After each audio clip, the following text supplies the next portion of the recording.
मुख्यमंत्री माझी लाडकी बहीण योजना आम्ही जाहीर केली सरकारने आणि त्यामुळे सर्व आमच्या बहिणी जिल्हाधिकारी तहसीलदार कार्यालयावर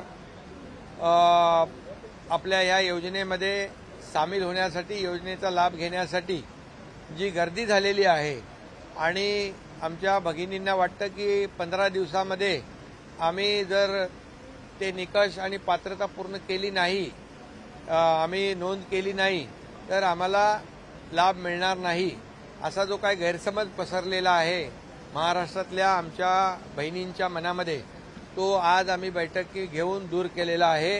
ही योजना जी आहे त्याचे जे काही प्रक्रिया आहे त्याची मुदत 31 ऑगस्टपर्यंत वाढवण्यात आलेली आहे। 31 ऑगस्टपर्यंत सगळे जी काय प्रक्रिया आहे ती महिला भगिनींनी पूर्ण करायची आहे आणि त्यांना लाभ जो आहे मी ऑगस्टमध्ये जरी हा फॉर्म भरला किंवा पात्रता सिद्ध झाली तरी त्यांना जुलैचा 1 जुलैपासून पैसे मिळणार आहेत। 1 जुलै मग ऑगस्टमध्ये झालं तर जुलै आणि ऑगस्टचे 2 महिन्याचे पैसे मिळतील आणि जी काही गर्दी झाली आहे जे निकष जे आहेत ते देखील आम्ही सुलभ केलेले आहेत, सुटसुटीत केलेले आहेत।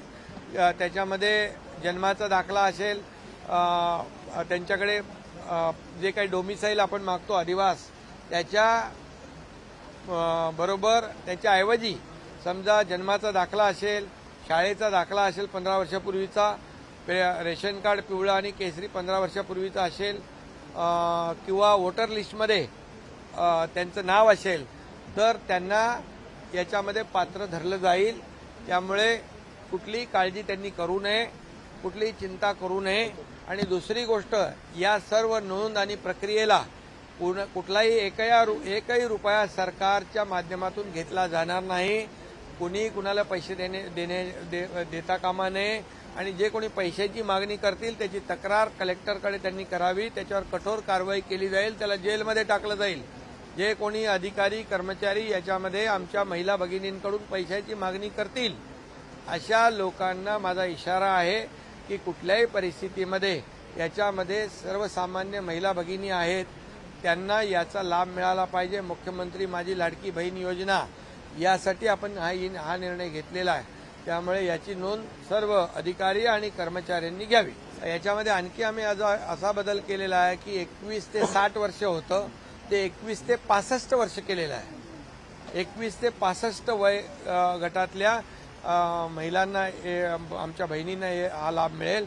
त्याचबरोबर जमिनीची अट जी होती 5 एकरची ती पण आम्ही काढून टाकलेली आहे, अगदी सुटसुटीत केलेलं आहे।